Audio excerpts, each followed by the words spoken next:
everybody, welcome to HomeRecordingMadeEasy.com, and here on my YouTube channel, and in this video I'm going to show all of my beginners who have asked me hundreds and hundreds of times over the last 2 years how I go about making a mixing template. I'm going to show you a quick way and how I would build a template from scratch, so every time you go to start a new mix, you can speed up your workflow. You won't have to create the session from scratch. We're going to do it in Studio One today, but you could do it in any DAW. Every DAW will let you save a template some way or another. But we'll do it today in Studio One. But before we get to that, if you like what you see in this video, please consider subscribing and hit that notification bell. Also, I want to give you a free gift. I want to give you 5 free mixing training courses at HomeRecordingMadeEasy.com. Go to HomeRecordingMadeEasy.com. The link will be in the description box below. Get your 5 free courses today. It's worth about $210. It's my gift to you just for visiting HomeRecordingMadeEasy.com. And if you want to learn the craft of mixing, speaking of mixing templates, but you want to learn the entire craft of mixing in a very non-technical way, it's perfect for beginners and intermediates. Go over to mixingmadeeasy.net. Check out what I have going on over there. You'll really dig that. Again, all the links will be in the description box below. So let's head on over here to Studio One. So here we are on the Studio One start page.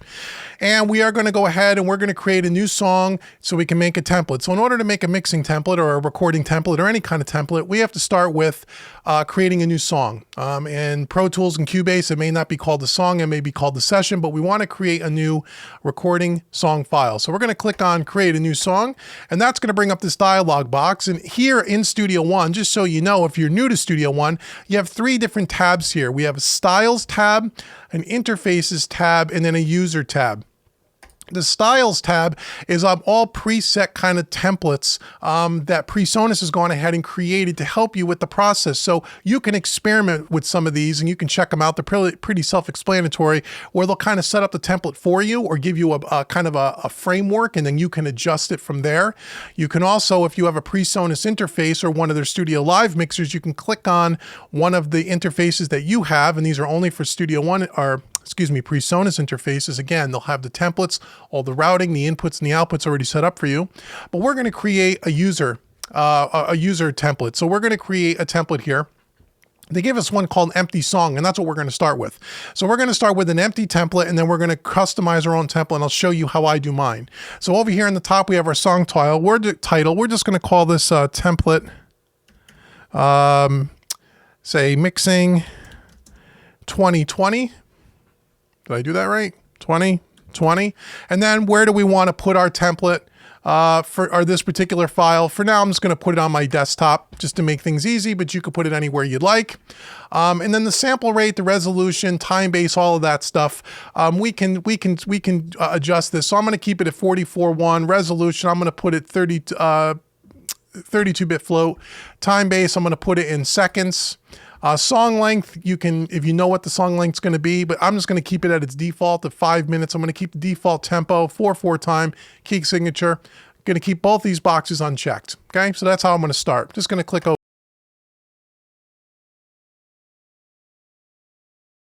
A mixing template. So for every time I do a mix, I'm going to have a basic structure that I'm going to start with. So when I import my audio files into my template, things are kind of already set up. Now, because every song is going to be different, I don't know how many tracks I'm going to get. I don't know if I'm going to get a 10-track session or a 50-track session. So I typically won't set a bunch of audio tracks here, because when you drag in your audio files, and I can show you quickly how to do that here. If I were to come over to Files, and come over to here. Let me just grab something so I can show you quickly. Let's see, recording sessions.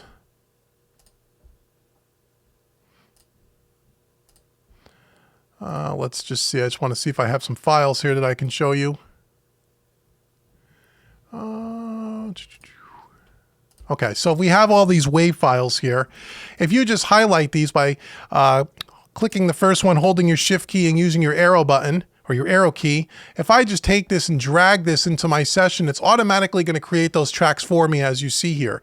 Okay, and I'm going to undo that. So I don't need to create the tracks prior to knowing what kind of session or what kind of audio files I'm going to bring in, okay? However, I am going to have, once I get my audio into my session, I'm going to have some other parts of my template that I want to set up. So for the first thing I want to do, I'm going to click on our mix button here, bring up our mixer. is I'm going to right click anywhere down here in the mixer, and I'm going to add a bus channel. And I know that if I always will have a busing system. So if I have a set of drums, a bass, set of guitars, set of keyboards, set of vocals, and that's going to change from mix to mix. I realize that, but I know I'm going to at least have 6 or 8 buses that I'm going to route those groupings of instruments to my busing system. Okay. And if you watched any of my other videos on mixing or any of my training courses, you'll see that I've done this, and every single one. I do this all the time.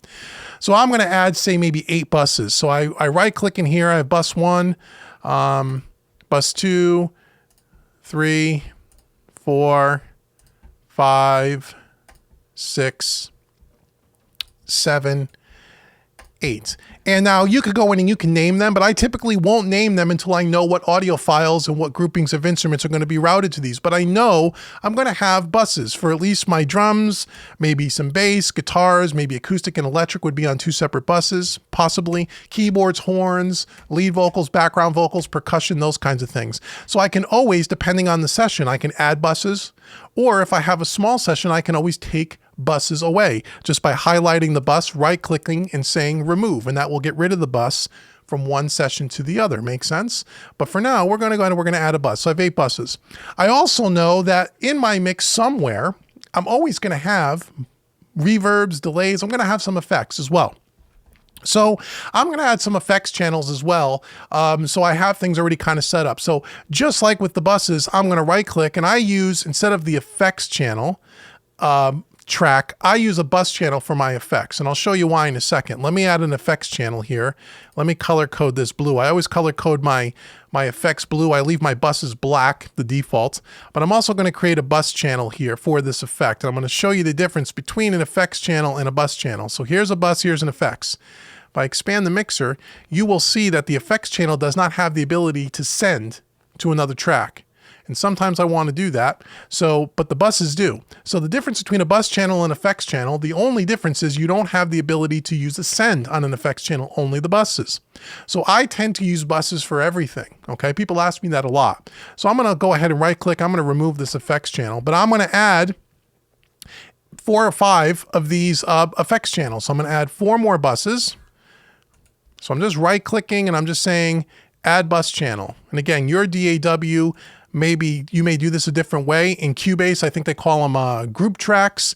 In Logic, I'm not sure what they call them, but every DAW will have the ability to give you some buses. So I'm going to go ahead and I'm going to left click and I'm going to color code all these as well. And I like I said, I like to use this kind of light blue color. And my first one is going to be, let's say, some kind of a delay. So I'm going to make this a delay track.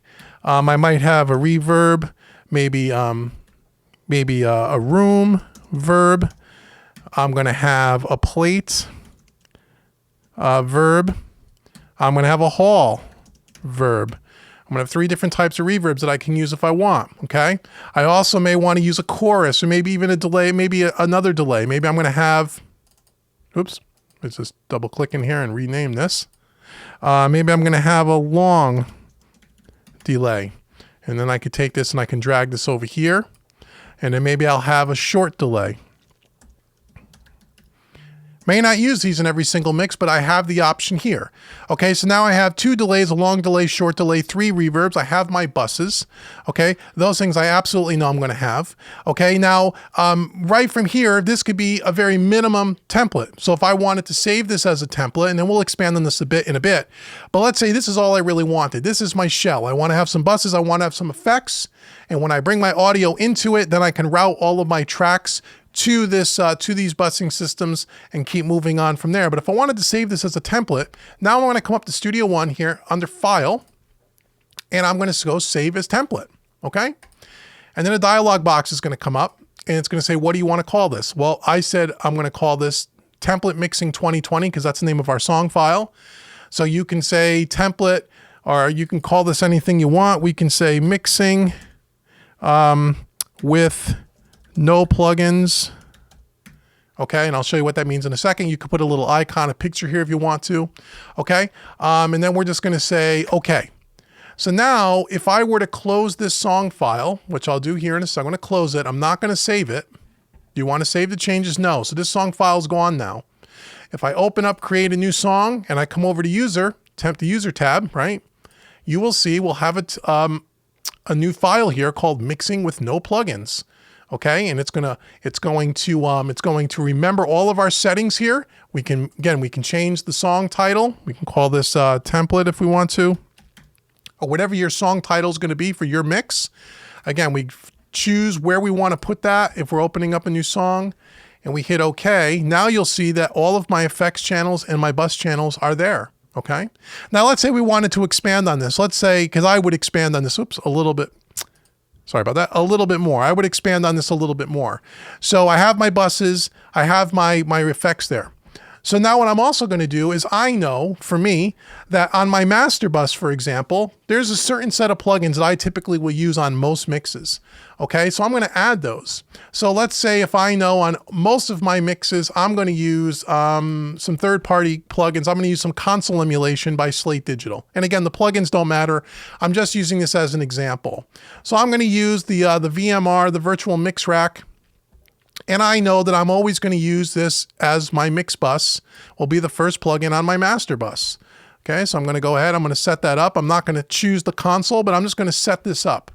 And I say, okay. And then from there, I know I'm also going to have maybe some kind of other processing. Maybe I'm going to have some saturation. Maybe I'm going to need an EQ. Maybe I'm going to need a compressor, depending on the mix and the style of music. So maybe what I would do then is drag in my virtual mix rack, another instance of it. And now I have kind of an open template where I can add EQs, compressors, whatever I want to add, depending on the mix. But I can have it here as a template or as a placeholder. Then let's say I know I'm going to need a tape machine of some kind. I could put a tape machine here at the very end. So now my master bus is set up on every single mix. Okay. Now let's say on our effects, I know that I'm going to have my, like I said, 3 reverbs here. And maybe you have favorite kind of plugins that you like to use, favorite types of delays, favorite types of reverbs, or what have you. I know for my reverbs, I tend to like, for my rooms, I tend to like the Slate Digital Verb Suites Classic. It's a great one. On my plate reverbs, I might use something like a Universal Audio plugin. Something like this, like something like the BX20 here. And then maybe for my hall, I might like another Universal Audio. I really love the Dream Verb by Universal Audio. Okay, so now I have my hall. Now maybe for my delay, I may want to put a couple of the different plugins here. Or maybe, getting back to our reverbs, maybe you like to use these most of the time, but maybe you want some other choices. Depending on the mix, you might not always want to use this particular plate.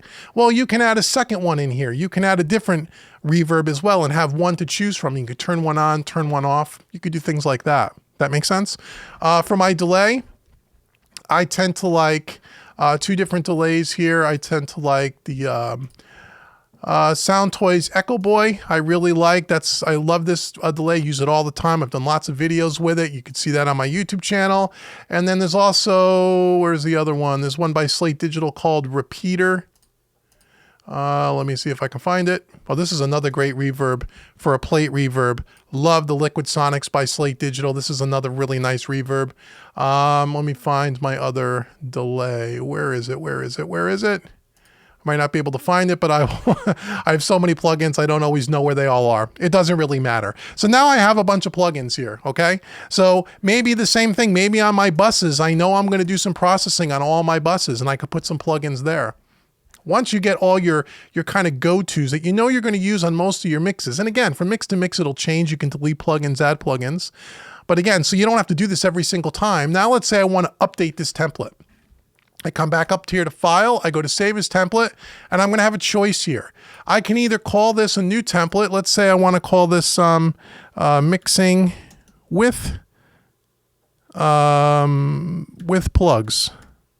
So now I have a mixing template without plugins, a mixing template with plugins. I can do that, and now I'll have 2 separate templates in the User tab, right?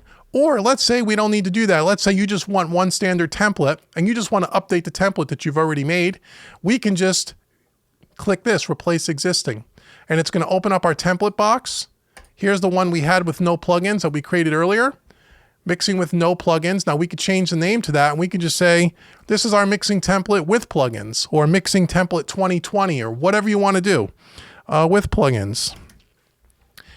And then we hit OK. And then again, if I were to close this, am I going to save it? I won't save it. And if we create a new song and it goes back to my template, here is my template with plugins. I open it up.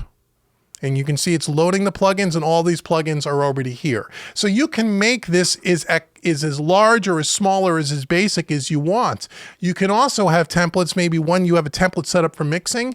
Maybe you also have a template set up for recording, where you have all your inputs and your outputs all set up the way you want, where you could come over to maybe here in the preferences window, and you come over to your audio interface. In my case, I'm going to be using the Universal Audio Apollo, and then I go to song setup in IO, and maybe I set up my inputs and my outputs. So let's say in this particular case, I have 4 inputs.